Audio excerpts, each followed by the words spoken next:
semua yang terjadi. Assalamualaikum warahmatullahi wabarakatuh. Salam sejahtera bagi kita semua. Om Swastiastu, Namo Buddhaya, salam kebajikan, dan tak lupa salam Pancasila. Baik, hari ini saya Firman Hermanda bersama dengan kru redaksi Kilas News. Saat ini ada di kantor BPS Kabupaten Pangkep, Badan Pusat Statistik, tepatnya di ruang kerja Kepala Badan Pusat Statistik Kabupaten Pangkep, Jumat 30 Desember 2022. Ya pemirsa, hari ini kita akan berbincang-bincang dengan Kepala BPS Pangkep, yaitu Bapak Insinyur Arifin, terkait masalah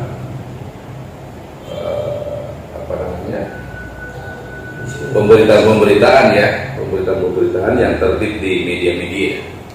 Jadi di sini ada media Indonesia 1, di mana Indonesia 1 ini merilis Pangkep peraih predikat termiskin di Sulsel. Bupati Muhammad Yusran bakal rombak kabinetnya masuki program anggaran 2023. Itu rilis dari media Indonesia 1 ya.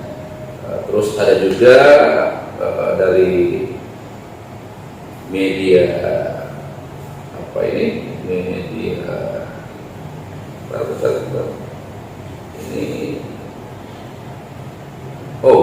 media Rakyat Sulsel.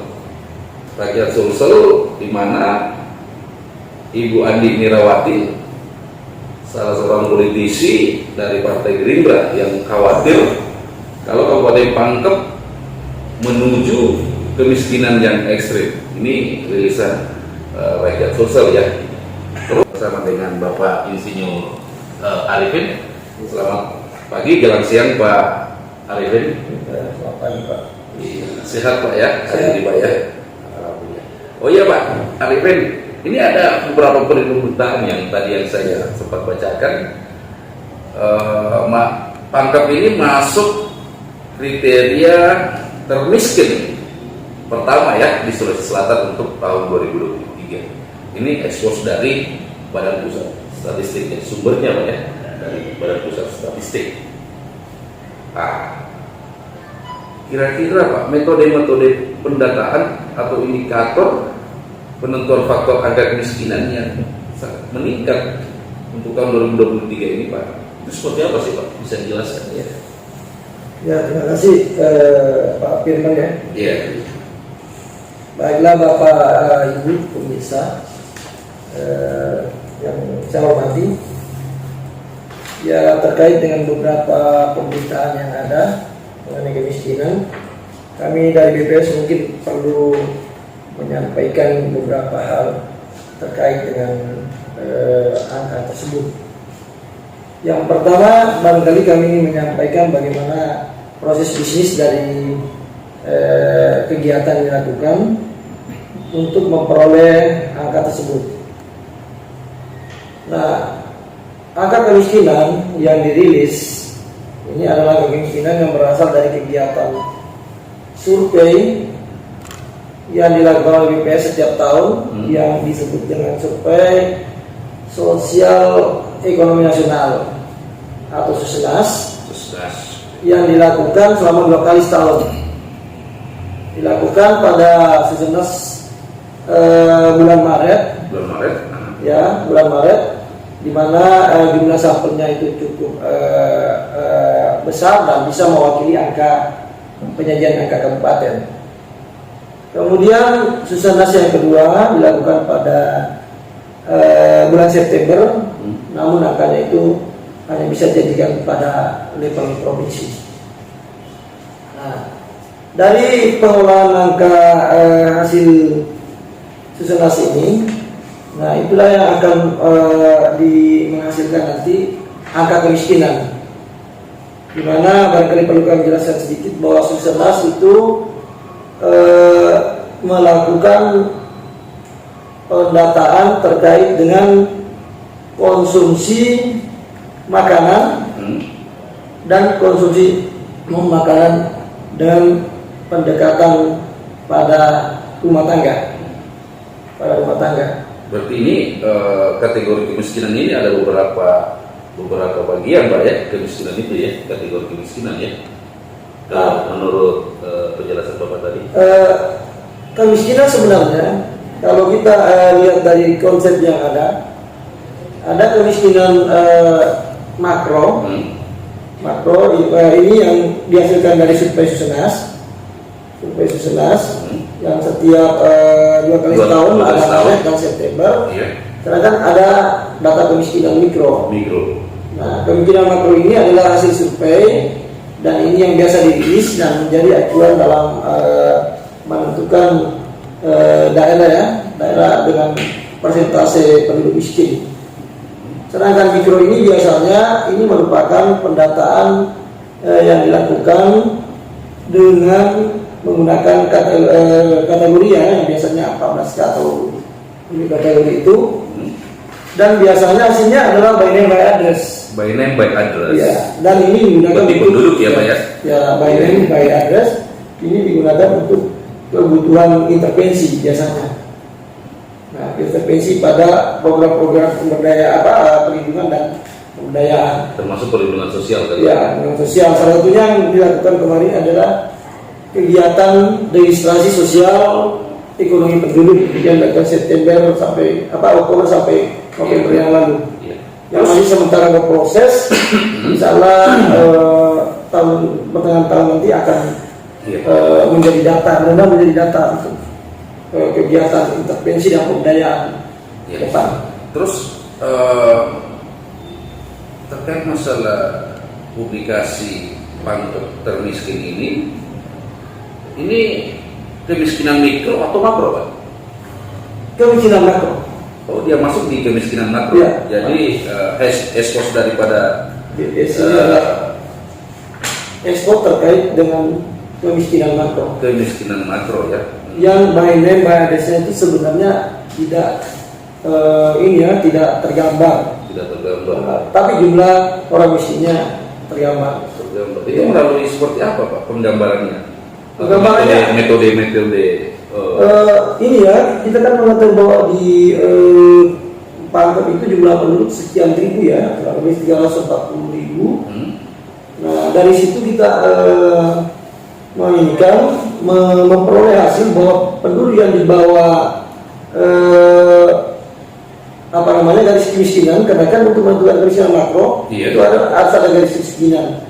Garis kemiskinan makro untuk tahun 2022 ini adalah 389.000. Nah, manakala penduduk rumah tangga atau penduduk yang berada di bawah ya, pengeluaran per kapita 389.000 per kapita per bulan, maka dia terkategori sebagai penduduk miskin. Miskin makro ya. Ya, miskin makro. Ya, terus Pak. Expose ya, sekedar informasi bahwa memang tahun 2021 untuk Kabupaten Pangkep persentase penduduk miskin itu sudah sebesar 14,28%. Nah, di saat yang sama di Kabupaten Jeneponto juga 14,28% persentasenya ya. Nah, setelah tahun 2022, nah ini terjadi penurunan untuk Kabupaten Pangkep itu sebesar 0,36% menjadi 13,92%. Nah, sedangkan di Kabupaten Jeneponto terjadi penurunan sebesar 0,5%. 0,5% sehingga menjadi 13,73. Nah, memang secara urutan ya Pangkep berada di urutan ke-24. Kalau melihat urutan 13,93% dengan 13,92 itu lebih besar daripada 13,73. Bisa dari Jeneponto ya, lebih besar dari Ponto. Nah, itu dari urutan ya. Saya tidak mengatakan sebagai peringkat karena kalau berbicara kinerja itu sama-sama menurun untuk persentasenya. Tapi persentase itu kemiskinan mana Pak? Makro atau mikro? Kemiskinan makro. Makro. Makro. Iya. Ya. Kemudian informasi lainnya bahwa kemiskinan juga ada pengukuran dengan menggunakan bandingnya. Bandingnya yaitu 1,9 dolar dengan pendekatan P3 progressive power parity, di mana untuk pangkep kemiskinan ekstrimnya itu di tahun 2022 terjadi penurunan yang cukup besar, yaitu sekitar 5.000 penduduk. Pada tahun 2021 sekitar 16.000, yaitu 5% ya, 5% dari jumlah penduduk miskin yang waktu itu 14,28, dan pada saat 2022 ini menjadi 11.000, hanya 3,5%.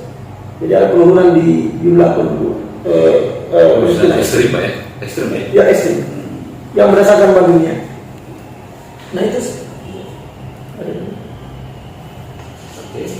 Terus ini yang tadi Bapak sampaikan, kalau indikator kemiskinan ini diambil secara sampel Pak. Ya. Sampel itu sampelnya seperti apa Pak? Dan bagaimana metode sampelnya? Nah, untuk pengambilan sampel dalam survei Susenas ini ya, Susenas itu ditentukan oleh BPCI dengan mempertimbangkan karakteristik daerah ya. Yeah. Nah, untuk pangkep ini sampel menyebar di seluruh kecamatan termasuk kecamatan pulau. Yeah. 9 kecamatan darat, Yeah. kemudian 4 kecamatan pulau. Itu terwakili ada sampel-sampel yang menjadi tempat pengambilan data. Itu berapa persen Pak? Sampel? Biasanya sih di atas 20% sampel persentase dari jumlah lokasi ya yang dijadikan sebagai tempat pengambilan sampel. Kemudian lokasi ini yang biasanya kami beri nama wilayah kerja statistik, itu menggambarkan satu wilayah di mana terpetakan dalam bentuk gambar. Yeah. Yang di dalamnya ada muatan-muatan rumah tangga ya, atau keluarga yang akan menjadi sampel. Kegiatannya diawali dengan melakukan pendataan secara keseluruhan pada lokasi itu ya, satu lokasi. Kemudian setelah dilakukan listing atau pendaftaran untuk yang daerah yang sudah biasa, sudah ada catatan mengenai penduduknya, itu biasanya kita melakukan update. Update tujuannya adalah untuk menambahkan penduduk yang mungkin baru ya, yang berada di situ karena waktunya waktu ada, apakah setahun atau kurang. Nah, setelah itu kita melakukan perbaikan sampel dengan keterwakilan 10 sampel setiap lokasi. 10 sampel setiap wilayah kerja statistik. Dasarnya adalah strata berdasarkan pendidikan. Alasannya adalah biasanya pendidikan itu berkorelasi dengan pengeluaran. Terus bagaimana memetakan peta wilayah di setiap kecamatan? Peta wilayah kecamatan ini sebenarnya di BPS itu selalu berpetakan. Pada saat menjelang adanya sensus itu ada selalu pemetaan. Pemetaan itu dilakukan besar-besaran pada saat akan ada sensus supaya kita memperbaiki kondisi itu. Misalnya satu lokasi arah pemekaran, kita bikin lagi penggambaran baru, memisahkan, atau ada penggabungan kita gabungkan. Nah memang itu harus ada di BPS karena itu nanti menjadi wilayah kerja statistik Pak. Kita ada wilayah kerja, dan wilayah kerja ini kalau ditempel atau digaung-gaung akan menjadi wilayah pangkep. Jadi di setiap suatu wilayah kecamatan ini, ya, ini ada wilayah kerja ya di dalam wilayah kerja. Jadi bahasanya gini, wilayah kerja ini menggabung menjadi bisa menjadi satu RT atau satu desa. Yeah. Kemudian satu desa dan wilayah kerja itu menjadi satu kecamatan, satu kecamatan menjadi satu kabupaten. Jadi ada wilayah kerja untuk mengambil data, dan itu ditentukan oleh pusat untuk wilayahnya dengan memperhitungkan keterwakilan. keterwakilan geografis dan keterwakilan yang lainnya. Berarti itu dilakukan oleh petugas data, Pak, ya? Atau tidak, dilakukan oleh meteorologi yang ada di BPS. Ya, karena BPS pada prinsipnya ingin melakukan pendataan itu berusaha untuk menjaga keterwakilan yang ada di satu wilayah, tidak melakukan pendataan secara artinya ngambil saja di beberapa tempat yang mudah dan sebagainya. Kita itu bahasa saja dilakukan secara acak dengan satu metode yang memperhitungkan keterwakilan, sehingga nanti pada saat karena ini sampel itu nanti tidak boleh menjelaskan sampel tapi menjelaskan populasi. Walaupun sampel tapi penjelasannya populasi, dia akan menggambarkan kondisi global dari global.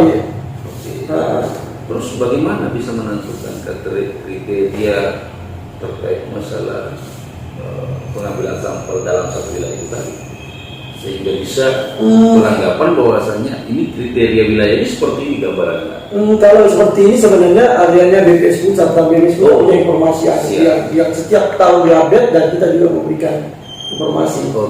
Ya, intinya kami tidak ingin melakukan pendataan dengan keterwakilan wilayah itu tidak tergambarkan. Kami tidak ingin memilih-milih alasan muda, alasan biaya muda dan sebagainya. Walaupun kalau misalnya karena satu hal yang tidak bisa diingat, mungkin kita bisa contoh ya di pulau yang terjauh di Tanggai misalnya, kalau kita menghitung biaya yang tidak cukup, kita menggeser tapi tetap di kepulauan yang kira-kira ini mungkin di Pak Biring atau di Pak Blitar. Ya seperti itu yang kita lakukan. Tadi Bapak mengatakan kemiskinan makro.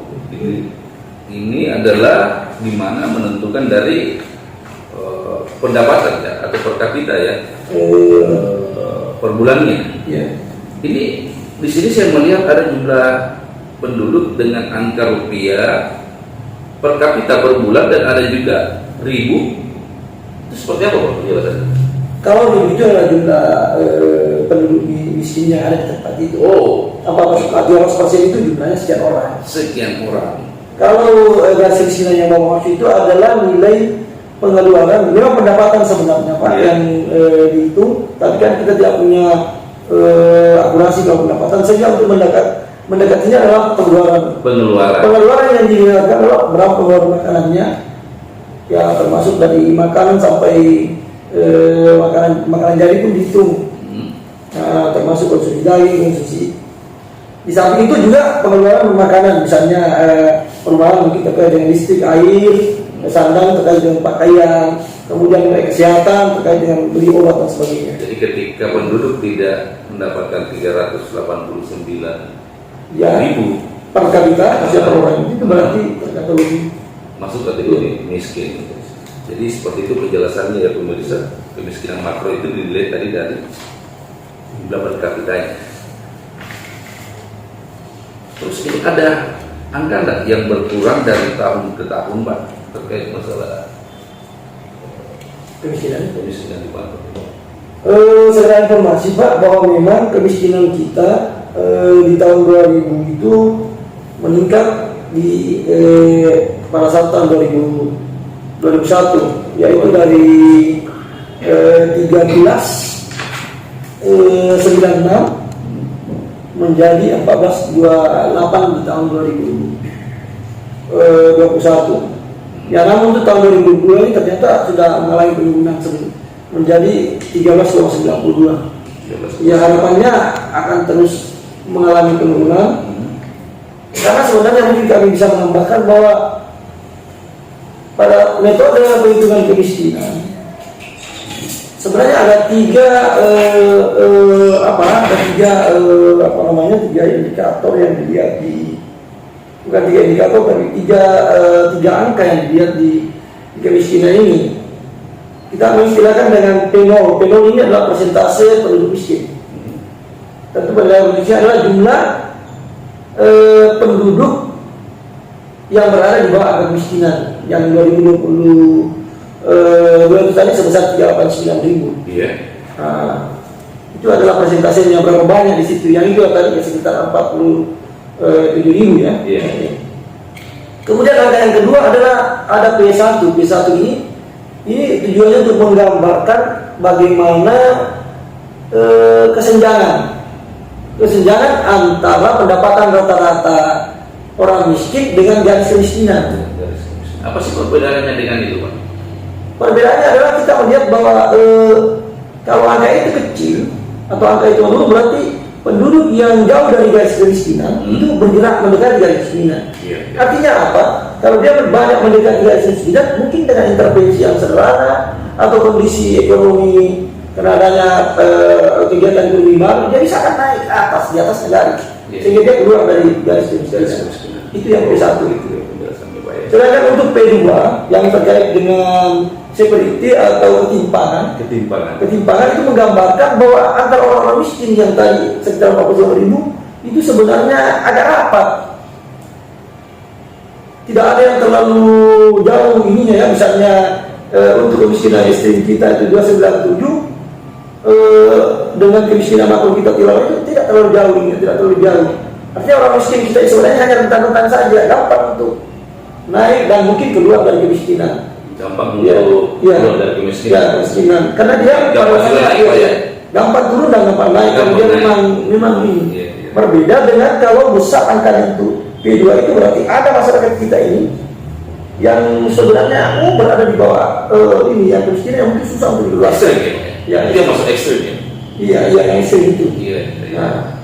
Nah, kalau kondisinya P2 yang agak kecil itu berarti ekstrimnya berarti akan gampang untuk didekatkan dengan angka garis kemiskinan makro. Dan untuk kondisi pangkep barangkali mungkin menjadi informasi berdasarkan data P0, P1 dan P2. Saya bisa mengibaratkan begini. Di pangkep ini penanganan kemiskinan atau angka kemiskinan ini menggambarkan bahwa seperti kita berlayar pada satu tempat kemudian menggunakan satu alat transportasi, kemudian ada trouble di jalan. Ya, penanganannya itu lebih cenderung semua ingin diselamatkan supaya jangan melorot ke kemiskinan yang dalam itu. Nah, namun untuk P0-nya itu tidak terlalu banyak yang keluar dari garis kemiskinan. Jadi yang keluar dari kemiskinan itu kan menurun 0,36. Tapi secara keseluruhan orang kita ini tidak ada yang sempat melorot ke bawah dan sampai pada kemiskinan ekstrim. Buktinya kemiskinan ekstrimnya berkurang dari 5% menjadi 3%. Jadi penanganan seperti itu.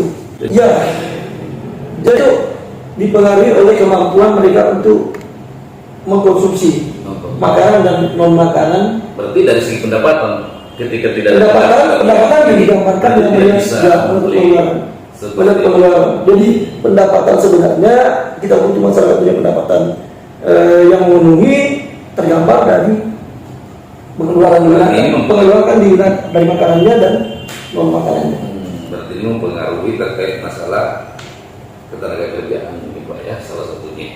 Ya, kaitannya dengan yang memang perlu kita memberdayakan masyarakat untuk mempunyai kerjaan, termasuk menuntaskan pengangguran kita yang terutama ini juga ada penurunan. Terus menurut BPS, gambaran BPS di pangkep ini secara global, indikator-indikator yang mempengaruhi angka kemiskinan atau tingkat kemiskinan makro, mikro maupun ekstrim ini seperti apa menurut gambaran BPS? Seperti apa pemantauan BPS? Dan seperti apa BPS melihat persoalan itu sehingga BPS dapat mengkategorikan ini pangkat miskin makro, miskin mikro dan ekstrim. Ini secara global aja Pak dijelaskan apa sih yang mempengaruhi, dari segi mana mempengaruhi jadi tadi, sehingga mungkin masyarakat juga paham, pemerintah juga mengetahui oh ternyata celahnya ada di sini. Bisa dijelaskan mungkin? Kalau kita bicara secara keseluruhan Pak, ini kan kemiskinan sebenarnya kan tadi dihubungkan dengan kemampuan mereka untuk melakukan mengkonsumsi konsumsi makanan dan makanan. Salah satunya. Nah ini terkait tentunya dengan daya beli mereka. Daya beli masyarakat kita ini di satu saat yang mungkin ada kendala yang mungkin karena mereka lapangan kerja yang terbatas, kemudian kegiatan mereka itu sebenarnya tidak berproses secara maksimal. Nah, di pangkat kita ini memang ekonomi kita kan sebenarnya kalau bicara ekonomi sektor besarnya ada di industri pengolahan. Pengolahan dalam hal ini pabrik gas Indonesia yang industri berarti Pak ya. Tentunya mereka kan masyarakat menyerap masyarakat di sini ya, yang bekerja di sana. Nah, yang jadi ini apakah dalam kondisi seperti ini itu mereka memperoleh pekerjaan ya, maksudnya bekerja, atau ada kesulitan yang terjadi karena mereka tidak bisa bekerja maksimal. Itu yang di pengolahan. Karena di pengolahan ini ya memang ada kendala selama 2 tahun terakhir ini produksi pertumbuhan sektor industri ini sepertinya mengalami masalah. Selama 2 tahun terakhir 2020 dan 2021 itu mengalami penurunan produksi. Mungkin karena kondisi permintaan pasar ya, atau adanya pesaing lainnya. Karena ada. Selain itu Pak, ini kan masyarakat Pangkep ini ada yang sebagai nelayan, ada sebagai petani tambak, ada sebagai petani padi, dan ada karya segala macam. Kemudian yang kedua memang di Pangkep ini sektor kategori yang besar share-nya itu adalah pertanian. Nah, di pertanian ini share terbesarnya itu sebenarnya adanya di perikanan ya. Pertanian dia ada beberapa, ada tambang makanan, ada ternakan, misalnya ada perikanan. Nah, perikanan ini yang besar share-nya. Ya, namun barangkali pengolahan itu belum maksimal untuk perikanan. Potensi ya, tapi pengelolaannya yang belum maksimal. Untuk pengelolaan bahan makan, permasalahannya adalah selama 2 tahun terakhir memang produksi padi kita ini mulai penurunan. Kemudian kalau kita lihat data luas panen atau luas yang ditanam sebenarnya meningkat, tapi di sisi lain produksi menurun. Kami menduga atau memang secara ini bahwa produktivitas yang menurun. Produktivitas menurun artinya produksi dagang itu lebih kecil dari sebelumnya itu. Walaupun luasannya banyak. Berarti menyusutan. Permasalahannya yang banyak membuka itu adalah memang mereka mempersoalkan ketersediaan pupuk ya pada saat dibutuhkan. Oke, di situ kendalanya ya. Iya. Pupuk karena belum ada pada saat mereka sudah membutuhkan, justru ada pada saat tidak dibutuhkan. Nah, ini barangkali yang perlu menjadi perhatian kita adalah pupuk itu harusnya supaya produksi padi itu meningkat. Bisa meningkat ke depan. Ya, sekarang. Selain dari itu Pak, kalau untuk sektor-sektor yang lain terkait dengan kita bicara ini ya, pendapatan kaitannya dengan ini, sektor lainnya kan lebih cenderung ini Pak, lebih cenderung artinya kita belum bisa berbicara banyak karena belum kita itu datanya juga belum ofisial begitu dulu. Nanti mungkin akan kita kumpulkan. Karena kecenderungan kalau tidak lain itu lebih pada kondisi yang biasa atau normal saja. Normal saja, tidak ada laporan bahwa apakah ada peningkatan yang signifikan atau penurunan yang signifikan.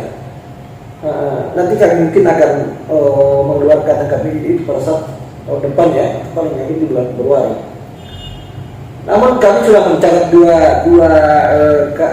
kategori yang besar tadi yang masih punya share hampir 40% dan 18%. Yang suara sampai dengan ini ya, itu kondisi seperti itu Pak. Kondisinya bahwa tadi pertanian tahun depan masih kurang mendukung. Harapan kita untuk data perikanan ya ini juga belum maksimal. Mudah-mudahan hasilnya nanti. Dan harapan kita untuk Tonosa yang barangkali sampai kami menghitung datanya 10 bulan terakhir dibandingkan dengan 10 bulan tahun lalu, itu juga masih menurun Pak.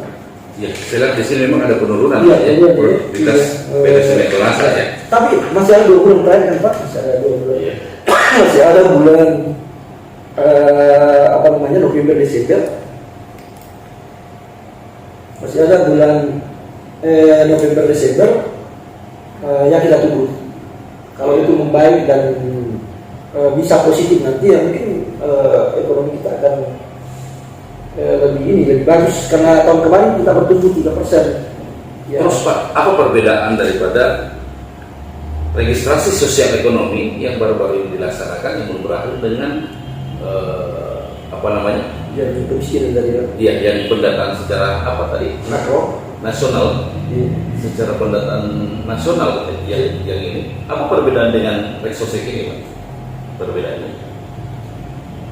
Reksosek kan ini Pak, itu sebenarnya kegiatan statistik mikro ya. Statistik mikro. Artinya dia menghasilkan data bagi address yang bisa digunakan untuk intervensi, Iya. intervensi nanti untuk perlindungan sosial maupun untuk pemberdayaan. Nah, berarti Sedangkan untuk Reksosek itu berarti dia secara de facto Pak ya, karena secara langsung ke lapangan untuk melakukan pendataan, sementara ekspos data terkait masalah kemiskinan ini yang Bapak bilang tadi secara pendataan nasional yang mengacu kepada petunjuk dari pusat itu adalah secara yuridis. tidak Pak, sama saja. Sama saja. Tetap melakukan Iya. pendataan. Untuk yang Susanas ini sebagai penghasil data kemiskinan itu juga dilakukan dengan door to door. Door to door. Tapi melalui sampel. Nah, sedangkan untuk Reksosek ini itu dilakukan dengan door to door juga, tapi unitnya keseluruhan. Secara keseluruhan. Oke. Kemudian perbedaannya, kalau Susanas ini lebih banyak berbicara makro, tidak menggambarkan by address. Hanya mau ada jumlah persentase kemiskinan dengan jumlah orang penduduk miskinnya. Berarti tetap menggunakan Susanas ini tetap menggunakan petugas data Pak ya, di lapangan. Menggunakan. Itu dari mana Pak? Langsung dari statistik atau dari mana? Penggunaannya petugas-petugas kita ini memang ada mitra yang sudah kita bina dan juga kita merekrut mungkin dari dari penduduk lokasi. Benar. Karena ini kan biasanya kalau lokasinya jauh di pulau itu kita lebih utamakan penduduk di sana karena pertimbangan biaya dan siapa yang mau ke sana juga itu jadi persoalan. Betul. Tapi mengatakan kriteria yang dibutuhkan tentu tingkat pendidikannya dan peserta lain. Berarti ada bentuk kuesioner juga ya Pak? Kuesioner yang dibawa oleh petugas data untuk Susanas ini. Iya, Ada, ini. bahkan lebih banyak. Oh, lebih banyak. Sampai 4 jam itu biasanya. Kalau yang ini kan kecil, sampai bulan lembah itu. Terus di lapangan Pak, dia mendata apakah hanya secara global dia menemui satu penduduk ke penduduk lain atau per ini juga? Tadi metodenya Pak, pertama dalam satu wilayah kerja kita melakukan pendaftaran dulu, pendaftaran dan pekerjaan listing itu atau update. Kan di situ ada warga ya. Iya. Ya, yang mungkin sudah pernah didata. Kita menggunakan data lama itu kemudian kita update. Kalau ada terjadi penduduk baru tambahkan data itu. Kalau ada penduduk yang sudah hilang dihilangkan. Nah, berarti ada data yang dibawa oleh petugas data Pak ya? Secara tadi sebenarnya update itu kalau maunya tidak boleh, harus dari awal ya. Tapi itu kan biasanya ini ngupdate itu bahasanya sudah ada update. Sudah ada. Updating datanya dari mana Pak biasanya? Kita yang melakukan Pak. Jadi petugas itu melakukannya 2 kali, ada update dulu. Setelah diupdate dikasih kita nama-namanya, nama-nama orang. Pada saat sudah diupdate begitu, kita melakukan penarikan sampel yang dimulai 10. Tentu yang saya bisa katakan tadi adalah berdasarkan tingkat pendidikan. Kenapa tingkat pendidikan? Karena biasanya tingkat pendidikan itu ternyata berkorelasi dengan kemampuan pengeluaran. Tadi maksud saya bahwasanya petugas data ini terjun ke lapangan dengan menggunakan kuesioner, ya. Termasuk ada data juga Pak ya yang dibawa ya, data yang sudah ada yang ingin sebenarnya tidak. Data yang dibawa itu hanya daftar nama-nama orang yang akan diupdate. Akan menjadi sampling. Nah, data yang sampling kan tidak, pada dasarnya kita akan kesulitan atau tidak baik kalau saya langsung ngambil dari lama. Yeah. Karena ada waktu setahun atau 6 bulan itu mesti ada perubahan. Ada orang bertambah, ada yang pergi. Nah, itu berupa data bentuk daftar. Ada namanya daftar nama-nama memang ya. Daftar nama-nama. Karena di statusnya itu di wilayah kerja itu sebenarnya sudah ada nama-nama. Iya. Terus data-data penduduk itu yang dikeluarkan oleh BPS atau dari instansi lain mungkin? Tetap dari kita Pak. Tetap dari BPS. Karena kita kasih basis penduduk, Iya. kemudian kegiatan-kegiatan lain itu setiap jalan Pak. dia akan mengikuti apa namanya, berada di dunia kerja. Di dunia kerja itu bukan hanya daerahnya kelihatan, tapi isi-isinya pun di dalam. Isi-isinya termasuk nama-nama orang yang tinggal di situ. Memang semenjak harus diupdate, apapun harus diupdate dulu, berubah atau tidak sebelum menarik sampel. Nah, sampelnya itu sementara kita bilang. Jadi dari data hasil sampel yang dilakukan oleh petugas data tadi ini yang diolah oleh BPS sehingga menjadikan Pangkep ini mendapatkan predikat termiskin. Kalau pasti data itu Pak. Data itu. Dia bisa bikin data itu dari orang. Iya. Berdasarkan komponen yang gini, kita di sini melakukan pendataan berdasarkan lokasi kerja yang diberikan. Kemudian nanti setelah itu selesai diperiksa kuesionernya, kita melakukan pengolahan di sini. Berdasarkan komponen-komponen indikator kuesioner yang di dalam di posisi kuesioner di entry. Apakah ini komponen-komponen atau indikator ini yang ditetapkan oleh BPS secara nasional atau betul? Iya Pak. Secara nasional. Iya. Apa yang dipakai di dalam juga dipakai di sama. Apa dipakai di karena itu. Ya, jadi pemirsa, itu tadi penjelasan Kepala BPS Pangkep Insinyur Arifin terkait masalah pemberitaan-pemberitaan di media yang mana Pangkep ini mendapatkan predikat termiskin di Sulawesi Selatan. Itu tadi penjelasannya mungkin bisa dipahami oleh yang terjadi biar terjadi, hadapi dengan tenang jiwa, semua kan baik-baik saja.